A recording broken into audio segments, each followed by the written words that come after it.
Okay, good morning, everybody. So, I'm going to present a few, let's say, aspects of the geotechnical hazard assessment, as is going to be included in the module, the geotechnical module. Well, whenever we have an earthquake, part of damages are related to the ground failures, and this is what we call in this project earthquake-triggered geotechnical hazards, also known as geohazards. Uh, we focus mainly on two of them, liquefaction and landslides, and mainly at a regional scale. The geotechnical module is going to be incorporated into the radar system, as it has already been substantiated in recent pilot regions. Whenever we had the occasion with earthquake-triggered landslides and liquefaction phenomena that have occurred.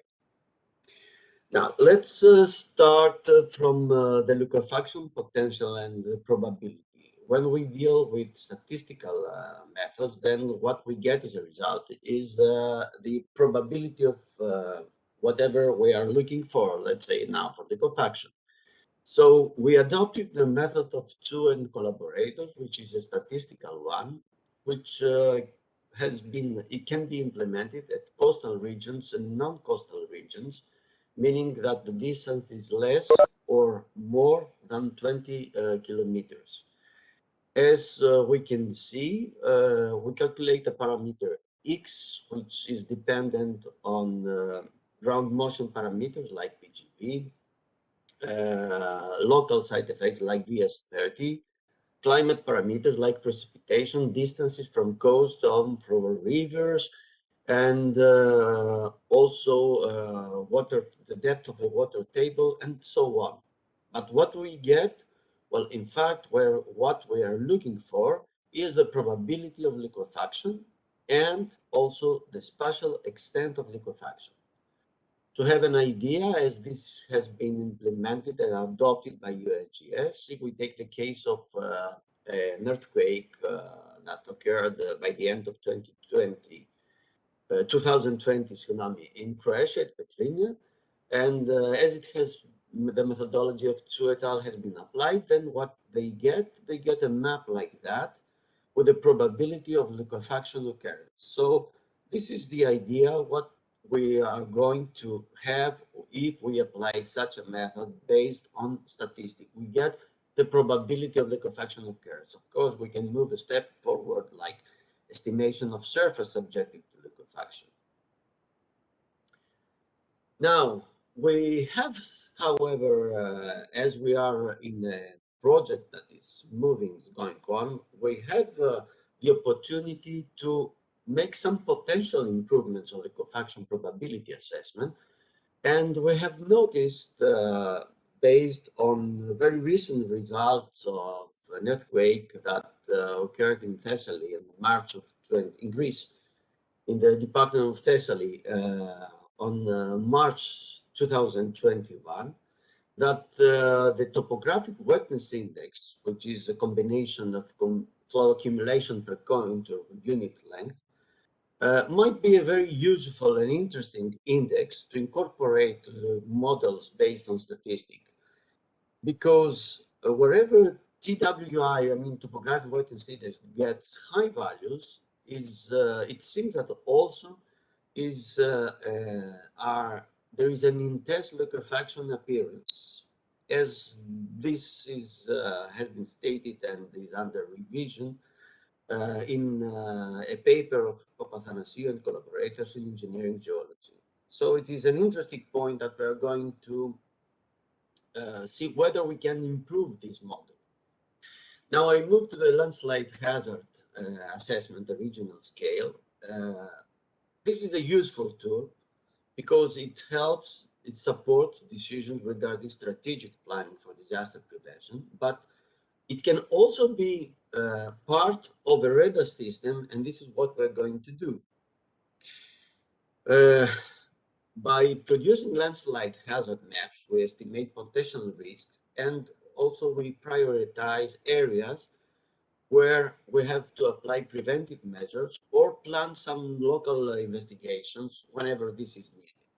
In a case of a seismic event, this tool can provide a near real-time, not really real-time maps where likely landslides might occur as we consider as potential damage, soil and rock instabilities. There are different methodological approaches for landslide hazard assessment at the regional scale, but we will focus on two, those which are statistically based and then the other one that physically based methods. There are naturally advantages and disadvantages, that cons and pros. If we deal with the statistical methods, they are pretty well oriented to regional scale, where the spatial variability of geological formations and thereof their mechanical parameters might be important, and the landslides might be also of complex type. So in this case, statistical methods are better oriented. On the other hand, physically based methods are definitely more engineer oriented, better conceived in engineer projects. But they need geological and geomorphological conditions fairly homogeneous, and landslides relatively simple. On the other hand, if inventories are incomplete or even inexistent, they can be applied, and this is a major advantage as well. So, presenting a statistical landslide probability model that we adopted based on Norwegian collaborators' work. This is a landslide probability model. What provides is a probability again, where there is a combination of shaking estimates. Shaking estimates, we mean ground motion parameters, and some landslide susceptibility proxies, such as slope, geology, climate parameters. Jesse and collaborators 4 years later, they updated this model, they improved it, and they have focused on seismically induced landslides. And they resulting in this best fitting model, where, as you can see, actually PGV, slope, lithology, land cover, compound topographic index, which is the same that the TWI that I just said before, are incorporated in this fitting model. What we get? Well, we get again the probability of a landslide occurrence. Just to have an idea, implementation of that by USGS in the case of the earthquake of Indonesia, early 2021. This is the kind of map we get. This is what we intend to get via our project REDACT. I move to the physically based methods, which are based on slope failure processes. They are much more engineer oriented. We don't get any more probability of occurrence, but we get the factor of safety values, which engineers and geologists, geoscientists are much more accustomed with that.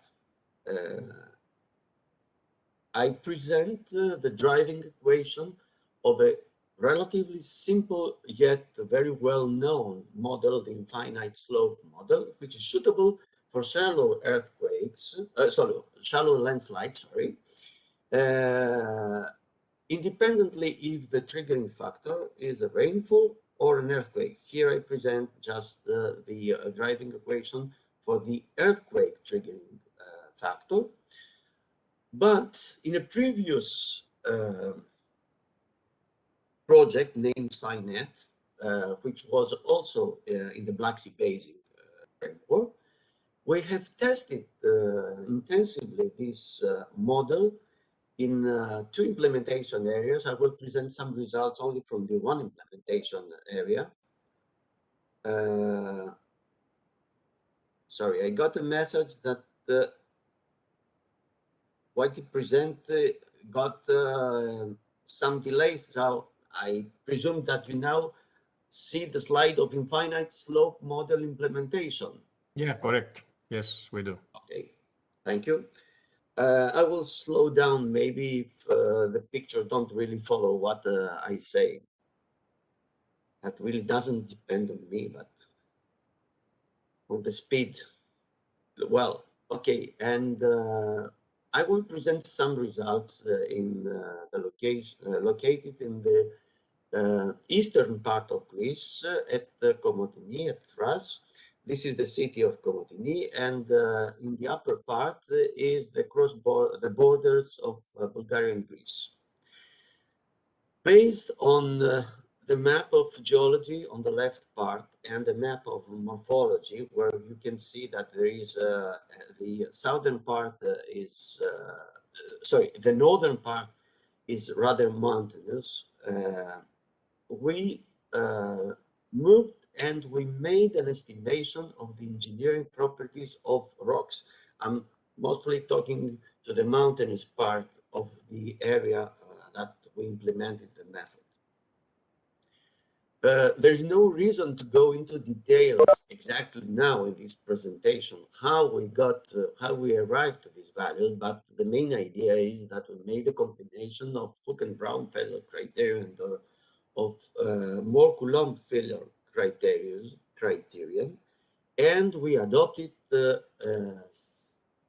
values of the angle of friction and angle of friction and cohesion. And this is what we got. The details are explicitly included in the deliverables. Now, what we add on that, we added on that the faults and the fractures that we could find in the geology map. And so we had now an engineering geology map as we knew the parameters of cohesion and friction of angle, and we, on top of that, we had the faults and the fractures. But was this really enough? Actually, not really.